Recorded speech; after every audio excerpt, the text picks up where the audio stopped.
এভাবেতে কমার বেশি আমরা সবাই পাপী, নিজের পাপের বাটখারাতে অন্যেরই পাপ মাপি। ঠিক না বেঠি? এইভাবেতে কমার বেশি আমরা সবাই পাপী, নিজের পাপের বাটখারাতে অন্যেরই পাপ মাপি। ভাবি না ভাই আমি নিজে, ভাবি না ভাই আমি নিজে কত গুনাহগার, কি করে যে পার হইব গেলে পরপার। ও আল্লাহ কি করে যে পার হইব গেলে পরপার, কি করে যে পার হইব গেলে পরপার। ও আল্লাহ কি করে যে পার হইব গেলে পরপার। যাই না দেখায় আমল খাতা, কি যে তাতে লেখা, সোজা পথে চলছি নাকি পথটায় আছে বাঁকা। নেকের আমল জমা নাকি আছে খাতায় বাকি, নগদ কথা বলছি সবাই কাজের বেলায় ফাঁকি। যাই না দেখায় আমল খাতা, কি যে তাতে লেখা, সোজা পথে চলছি নাকি পথটায় আছে বাঁকা। নেকের আমল জমা নাকি আছে খাতায় বাকি, নগদ কথা বলছি সবাই কাজের বেলায় ফাঁকি। ওরে আমি কেমন ভালো মন্দ, আমি কেমন ভালো মন্দ জানেন পরোয়ার, কি করে যে পার হইব গেলে পরপার। ও আল্লাহ কি করে যে পার হইব গেলে পরপার, কি করে যে পার হইব গেলে পরপার। ও আল্লাহ কি করে যে পার হইব গেলে পরপার। মিথ্যা কথা বলি ততক্ষণ যতক্ষণ আছে জোর, সত্য কথা প্রমাণ হলেই বোঝা যায় সে চোর। খোদার চেয়ে মানুষেরই বড় ভয়ে আছি, কার রহমে দয়া মায়াই এইভাবে তে বাসি। মিথ্যা কথা বলি ততক্ষণ যতক্ষণ আছে জোর, সত্য কথা প্রমাণ হলেই বোঝা যায় সে চোর। খোদার চেয়ে মানুষেরই বড় ভয়ে আছি, কার রহমে দয়া মায়াই এইভাবে তে বাসি। ওরে যাই ভুলে যাই তারি কথা, যাই ভুলে যাই তারি কথা, আজব সব কারবার, কি করে যে পার হইব গেলে পরপার। ও আল্লাহ কি করে যে পার হইব গেলে পরপার, কি করে যে পার হইব গেলে পরপার। ও আল্লাহ কি করে যে পার হইব গেলে পরপার। এইভাবে তে কমার বেশি আমরা সবাই পাপী, নিজের পাপের বাটখারাতে অন্যেরই পাপ মাপি। ভাবি না ভাই আমি নিজে, ভাবি না ভাই আমি নিজে কত গুনাহগার, কি করে যে পার হইব গেলে পরপার। ও আল্লাহ কি করে যে পার হইব গেলে পরপার। ও আল্লাহ কি করে যে পার হইব গেলে পরপার। মারহাবা, একটু জোরে কি বলা যাবে? কথা যা বললাম কথায় কি কোনো ভুল আছে? এইভাবে তে কমার বেশি আমরা সবাই পাপী। আমি কিছুক্ষণ আগে আলোচনায় বলে আসলাম, প্রায়ই বলি আমার গোনার খবর যদি আমার মা জেনে যেত, আমার মা ভাত রান্না করে খাওয়াতো না, বলতো এমন কুলাঙ্গার সন্তান, তোরে আমি ভাত খাওয়াইতে চাই না। যদি আব্বা জেনে যেত বলতো তুই বের হয়ে যা, তোর মতো সন্তানকে জন্ম দিয়ে বড় অন্যায় করেছি, এমন পাপী সন্তান আমি তো দেখতে চাই না। যদি আমার সন্তান জেনে যেত আমাকে আব্বা বলে ডাকতো না, বলতো বাবা তুমি এত খারাপ, তোমার মতো খারাপ বাবা কল্পনাও করি নাই। যদি স্ত্রী জেনে যেত আমার সাথে এই শীতে একই কম্বলের তলে রাত কাটাতো না। আছে না নাই? কত অপরাধ আছে, স্ত্রী জানলে সংসারটাই করতো না। তুমি এত বড় জাহেল, তোমার মতো জাহেলকে আমি ফেরেশতা মনে করেছিলাম, বড় ভালো মানুষ মনে করেছিলাম গো। তোমার মতো ফেরেশতা চলে না, চলে না রে। ওগো আমার ভাইরা, এমনি ভাবে যদি গ্রামের মানুষ জেনে যেত, সবাই ঘৃণা করতো, চায়ের দোকানেও বসতে দিত না। যদি পাপের কোনো গন্ধ থাকতো, এত দুর্গন্ধ হতো, আমার ডানে বামে আল্লাহর ওলিরা কেউ বসে থাকতো না, আমার সামনে কেউ বসতেন না। আমার অপরাধগুলো প্রকাশ হয়ে গেলে এই মাইকে কথা বলতে দিতেন না, দাড়ি ধরে টান দিয়ে নামাই দিতেন। আপনার মতো হুজুরের এই স্টেজে কথা বলতে দেওয়া যাবে না। এমন অপরাধ আমাদের জীবনে আছে না নাই? কত অপরাধ তো আছে, নিজের অপরাধের খবর আমি জানি, জানে আল্লাহ। সেইগুলো নিয়ে আমাদের কোনো টেনশন নাই, দুশ্চিন্তা নাই। অথচ অন্যেরা কোনে কি করেছে, ওরে বাবা, সেইগুলো নিয়ে আমাদের আলোচনা সমালোচনা আছে না নাই? আছে না নাই? এই যে চিরকুট দিয়েছে হুজুর, আপনার মাহফিলে বাধার কারণ জানতে চাই। কিছুক্ষণ আগে যে মাহফিলে ছিলাম, ওখানে বাড়াবাড়ি বেঁধে গিয়েছিল, বাড়াবাড়ি বেঁধে গেছে, ঠেকায় আসলাম, বাঁচিয়ে দিলাম। বাঁচিয়ে বাঁচানোর মালিক আল্লাহ, কিন্তু উনার জনগণের হাত থেকে হেফাজত করলাম। বললাম যে উনি বোঝে নাই, এখনো কয় হুজুর এইটা বলা যাবে না, ওইটা বলা যাবে না। আশ্চর্য ব্যাপার, এখনো এইটা বলা যাবে না, ওইটা বলা যাবে না।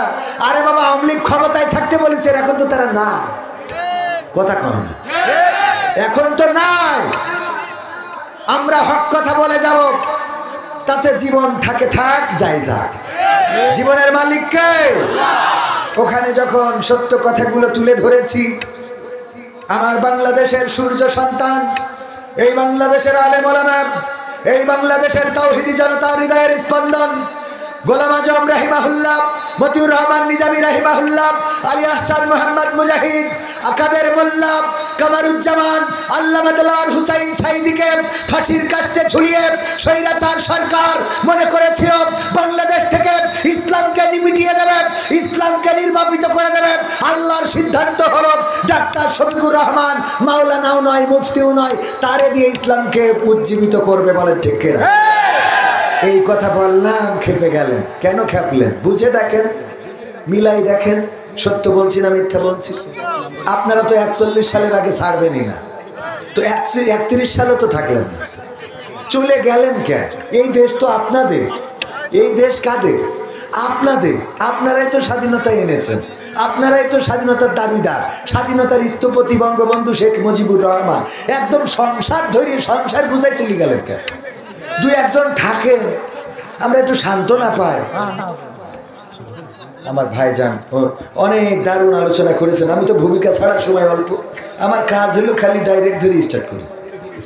দুলিয়ানি নুরানি কিন্ডার গার্ডেন ও হাফিজিয়া মাদ্রাসার উদ্যোগে এবং সকল কারবালাবাসী রুহে মাগফিরাত কামনায় 3য় বার্ষিক তাফসীরুল কোরআন মাহফিলের শ্রদ্ধাভাজন সভাপতি জনাব হানিফ আলী বিশ্বাস, পরিচালনায় আছেন আমার উস্তাদ, নাটক শিখাতেন আমাদের ডাক্তার ইকবাল সাহেব, শ্রদ্ধাভাজন, অনেক সম্মান করি। আল্লাহ তার হায়াতে তাইয়্যিবা নসিব করে দিন, বলেন আমিন।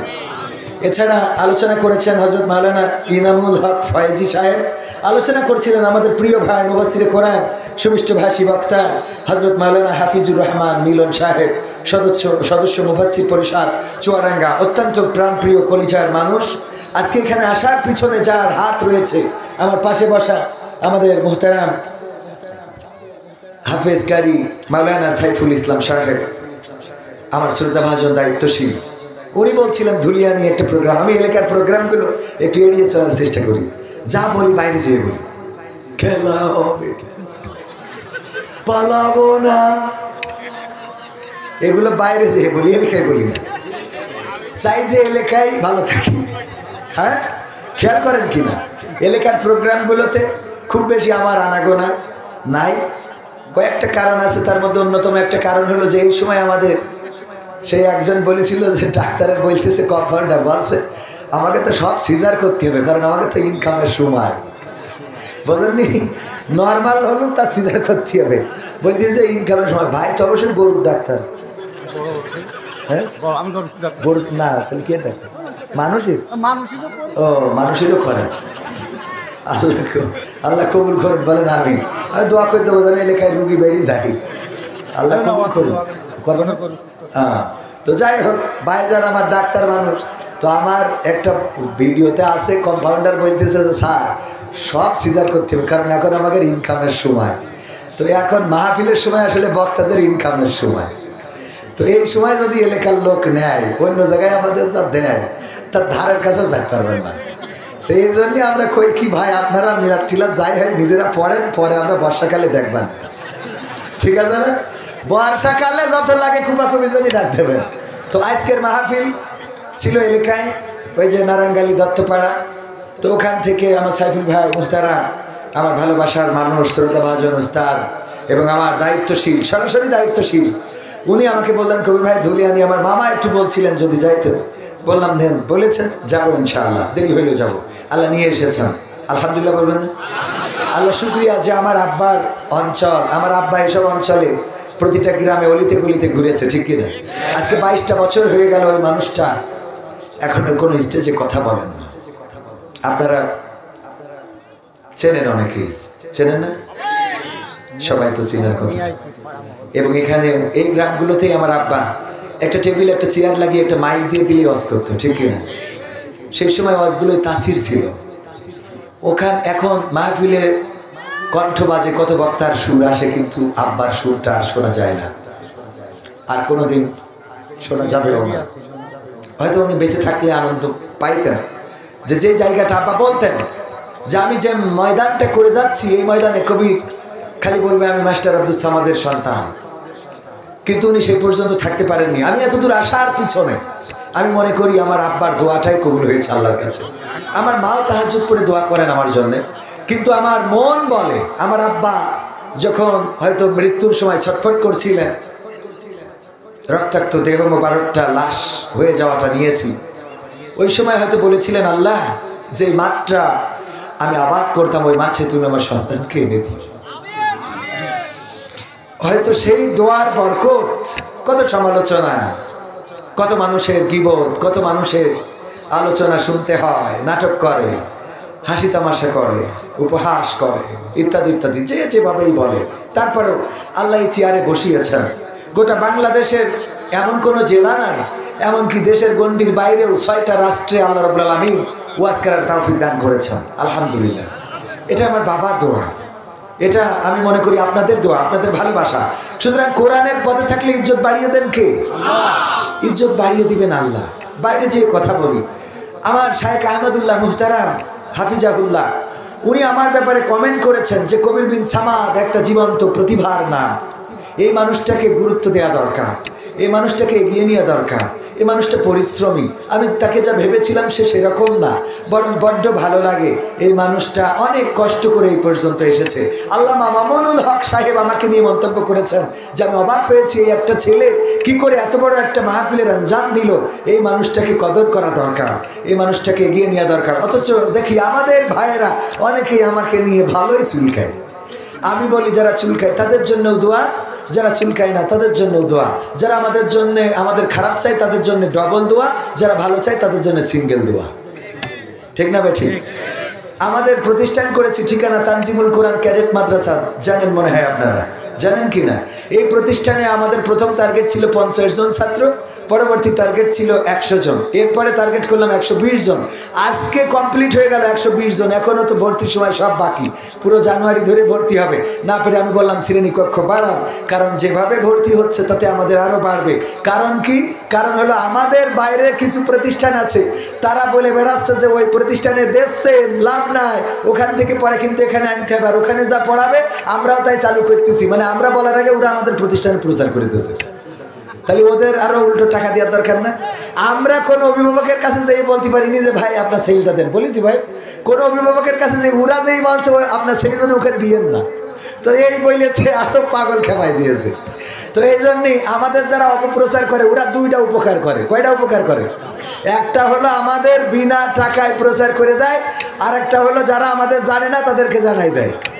আল্লাহ তাদের এই জানানোর তৌফিক দান করুন, বলেন আমিন। আমার জন্মদিনে সবচেয়ে বেশি খুশি ছিলে তুমি বাবা, কখনো ভাবিনি আমি আমাকে কাঁদিয়ে তুমি এত সকালেই চলে যাবা।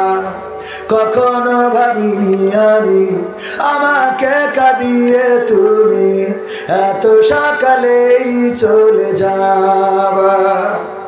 হাত ধরে তুমি হাঁটতে শিখাতে, ব্যথা পেলে আমি বুকে তুলে নিতে।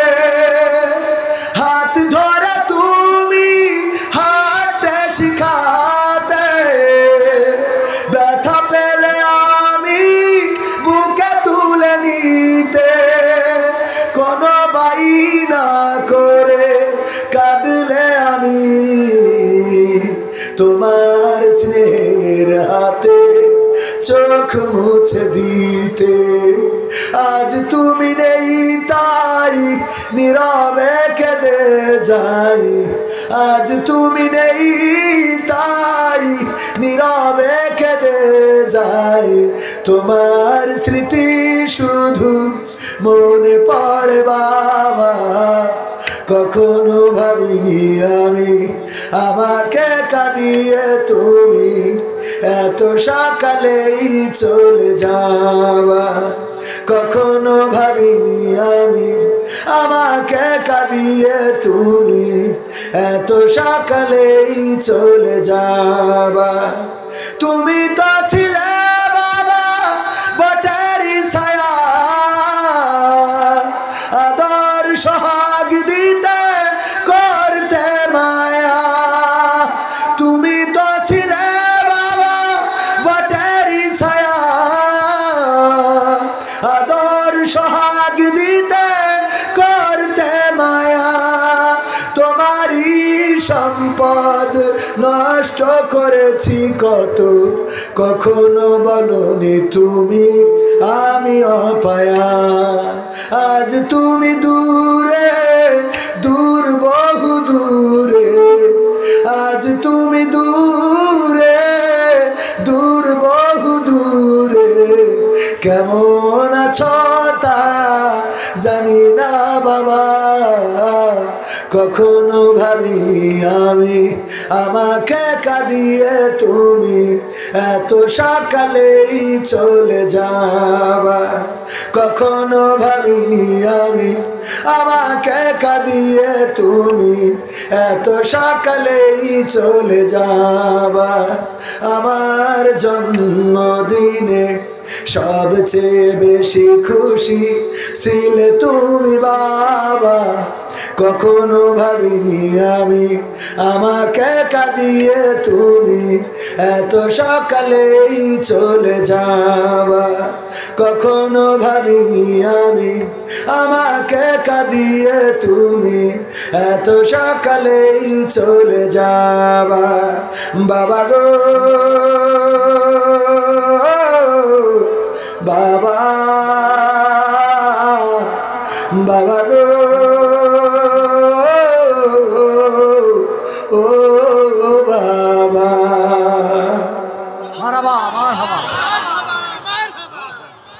সম্মানিত ভাইয়েরা, এবার কাবায় যাওয়ার পরে আমার দুই সন্তান এবং স্ত্রীকে নিয়ে গিয়েছিলাম। আমার দুই সন্তানকে বললাম আমার বাবা নাই, কাবার মালিককে বলেছি আমার বাবার কবরটা করে দেয়, আমার বাবাকে যেন মাফ করে দেয়। আমি যেদিন থাকবো না তোমরা এই কাবায় এসে কাবার মালিককে বললো যে আমাদের বাবাকে ক্ষমা করে দাও।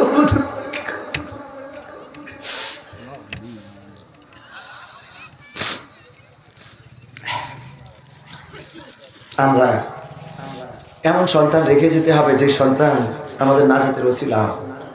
রাজি আছেন আপনারা? যে সন্তান গাঁজা খায়, যে সন্তান বিড়ি খায়, যে সন্তান অন্যায় পথে চলে, যে সন্তান নামাজের সাথে সম্পর্ক নাই, কোরআনের সাথে সম্পর্ক নাই, সে আপনি যত বড় নামাজি হন, রোজাদার হন, পরেজগার হন, আপনার জাহান্নামে যাওয়ার কারণ। আপনি কি সেটা চান? সেটা চাইবেন? আল্লাহর নবী মেরাজে গেলেন, মেরাজে দেখলেন একজন জান্নাতে কান্নাকাটি করে আর একজন জাহান্নামে হাসাহাসি করে। আল্লাহ রাসূল বললেন, ও জিবরাইল, এই লোকটা জান্নাতে কেন হাসে, জান্নাতে কেন কাঁদে, আর জাহান্নামে ওই লোকটা কেন হাসে? জিবরাইল আলাইহিস সালাম বললেন, আল্লাহর নবী, এই দুইজনেরই পৃথিবীতে একজন করে সন্তান ছিল। ওই আল্লাহওয়ালা লোকটা যে জান্নাতে, ও আল্লাহওয়ালা মানুষ, সে তার সন্তানকে দুনিয়ার স্বার্থ উদ্ধারের জন্য সন্তানকে দিয়েছিল চোরের দলে, দিয়েছিল দুনিয়াবি মানুষের দলে। সন্তানকে পাঠিয়েছিল চোরের কাছে, যে চুরি বিদ্যা শিক্ষা দাও, কেমন করে দুনিয়ায় চুরি করা যায়, অর্থ সম্পদ আত্মসাৎ করা যায়। আর চোর তার সন্তানকে দিয়েছিল আল্লাহওয়ালা ব্যক্তির কাছে, যে আমি তো চোর, আমার জীবনে কামাল নাই, ভালো কাজ নাই, আমার সন্তানটারে আলেম বানিয়ে দাও, আল্লাহওয়ালা বানিয়ে দাও, যেন আমার মৃত্যুর পরে আমার সন্তান আমার দোয়া করতে পারে, আমার কবরের কাছে দাঁড়াতে পারে। ও আল্লাহর নবী, ওই আলেমের সন্তান, ওই আল্লাহওয়ালার সন্তান পরবর্তীতে চোর হয়েছে, জাহেল হয়েছে, নাফরমান হয়েছে। আর সে যখন গুনাহ করে, ওই গুনার একটা অংশ আমল নামায় আসে তার পিতার সাদকায়ে জারিয়া হিসাবে। আমল নামায় আসতে আসতে বাবার করে যাওয়া নেক আমলগুলো আর কিছুদিন পরে নেক আমল হালকা হয়ে যাবে, গুনার খাতাটা ভারী হয়ে যাবে, আর তার জন্য এই লোকটাকে জান্নাত থেকে বের করে জাহান্নামে দেওয়া হবে। অপরদিকে যেই লোকটা জাহান্নামে, তার সন্তান আল্লাহওয়ালা হওয়ার কারণে, কোরআনের খাদেম হওয়ার কারণে, পরহেজগার হওয়ার কারণে, ওই ছেলেটা যত ইবাদত বান্দেগি করে, সেই ইবাদতের একটা অংশ এই পিতার আমল নামায় জমা হয়। প্রতিদিন সাদকায়ে জারিয়া হিসাবে জমা হতে হতে ওই জাহান্নামী লোকটার গুনার খাতাটা হালকা হয়ে যাচ্ছে, সওয়াবের খাতাটা ভারী হয়ে যাচ্ছে, আর কিছুদিন পরে গুনার খাতা হালকা হয়ে যাবে, সওয়াবের খাতা ভারী হয়ে যাবে। তার জন্যে এই লোকটাকে জাহান্নাম থেকে বের করে জান্নাতে দেওয়া হবে। আর এই জন্যে ও আল্লাহর রাসূল, জান্নাতে ওই লোকটি কাঁদে আর জাহান্নামে এই লোকটি হাসে। বলেন সুবহানাল্লাহ। বোঝা গেছে নেককার সন্তানের কেন দরকার? আপনার জান্নাতের কারণ হবে, অথবা জাহান্নামের, অথবা কিসের কারণ হবে? জাহান্নামের কারণ হবে। আপনি যত বড় পরহেজগার হন, আল্লাহর কোরআনের কথা, আল্লাহ রাব্বুল আলামিন বলছেন, ওই দিন সন্তানেরা বলবে, হে আমাদের রব, আমাদের সন্তানদেরকে আমাদের কাছে হাজির করে দাও, আমরা তাদের মারিয়ে, তাদের চটকিয়ে, দবিয়ে তারপরে জাহান্নামে যেতে চাই। সুতরাং এই মাদ্রাসার সাথে সম্পৃক্ততা রাখার দরকার আছে না নেই? মাদ্রাসায় যে মানুষগুলো তৈরি হয়, আল্লাহ যদি একেবারে মানে শয়তান যদি গোমরাহ না করে ফেলে, সে মানুষগুলো প্রকৃত অর্থেই মানুষ হয়ে গড়ে ওঠে। বেশি পড়ি নাই, 2 কলম পড়ার কারণে আপনাদের সামনে কথা বলার তৌফিক দিয়েছেন কে? তৌফিক দিয়েছেন কে? সুতরাং এখানে যে মাদ্রাসাটা হয়েছে, ধুলিয়ানি নুরানি কিন্ডারগার্টেন ও হাফেজিয়া মাদ্রাসা, এই মাদ্রাসার সাথে সম্পর্ক রাখার দরকার আছে না নাই? সম্পর্ক রাখতে হয় 2 ভাবে। কি কয় ভাবে? বিআমওয়ালিকুম ওয়া আনফুসিকুম। কি দিয়ে? মাল দিয়ে এবং জান দিয়ে। আপনি যদি দল করেন, সেই দলে টাকা দেওয়া লাগে না লাগে না? আবার মিছিলেও যাওয়া লাগে না লাগে না? সুতরাং আমরা জানও দেব, মালও দেব। রাজি আছি না নাই? কারা কারা রাজি? 2টি হাত দেখতে চাই। নারায়ে তাকবীর, লিল্লাহি তাকবীর। আল কোরআনের আলো, আল হাদিসের আলো, আমার নেতা তোমার নেতা। নারায়ে তাকবীর। বাম হাত নামান, ডান হাত রাখেন। আমার ক্যামেরা পারছেন, ডান হাত রাখেন। ডান হাত খাইতে গেছে মনে হয়। আমি ব্যক্তিগতভাবে 500 টাকা দিয়ে, আমি না দিয়ে শুরু করি না, কারণ আল্লাহ বলেছেন, ইয়া আইয়ুহাল্লাযীনা আমানু লিমা তাকুলুনা মা লা তাফআলুন। হ্যাঁ, এটা আমার পক্ষ থেকে, তো আমার পক্ষ থেকে 500 টাকা দিয়ে শুরু করলাম। ডান হাত যারা উঁচু করেছেন, মুঠ করেন, উঁচু করে, মুঠ করেন, উঁচু করে। এই মুঠটা নিজের পকেটের মধ্যে ঢুকান, যদি না থাকে পকেটে, পাশেরটাই ঢুকান। পাশে যার পকেট ঢুকায় যে যা পারেন। আমার ছাত্ররা যাচ্ছে, বাচ্চারা মাহরুম করবেন না। মাদ্রাসা আল্লাহর নবীর ঘর, আল্লাহর রাসূলের ঘর। আপনারা দেখেন, আমার কালেকশন পিছু ছাড়লো না। ওখানে বিশেষ বক্তা, তাও কালেকশন করতে হলো, এখানে প্রধান বক্তা, তাও কালেকশন। এ কি যে জ্বালাই পড়েছি আমি, এইটা যে কবে ছাড়াতে পারবো, মনে হয় আর একটু বড় না হলে ছাড়াবে না। আমি ব্যক্তিগতভাবে 500 টাকা দিলাম। আল্লাহ কবুল করো, আমার স্ত্রীর হায়াত বাড়াই দাও, আমার যা হয় হোক।